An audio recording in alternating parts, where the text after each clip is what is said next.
Баршаңызға сәлем. Бүгін мен сіздермен мультипекарда әзірленетін венский вафлидің рецептімен бөлісемін.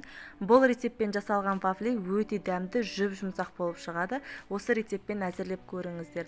Біраз уақыт тұрғаннан кейін де вафлилеріңіз қатып қалмайды. Оған дейін менің YouTube каналыма жазылып қойды, ұмытпаңыздар. Мен түрлі оригинал рецепттермен бөлісетін боламын. Алдымен жұмыртқамыздың үстіне қантымызды салып, бірге араластырып аламыз. Үстіне творогты саламыз. Мұнда творог міндетті емес, салмасаңыздар да болады. Үстіне сары майымызды құйып, тағы да бір келкі масса болғанша араластырамыз. Үстіне жылы сүтімізді құямыз. Ұнымызды, крахмалымызды, разрыхителімізді салып, тағы да бір келкі масса болғанша араластырып аламыз. Арасында ұндар комочек болып қалып кетпеу керек, жақсылап араластырып алыңыздар. Енді қызып тұрған мультипекардың үстіне құйып, барлығын 7 минуттай пісіріп аламыз.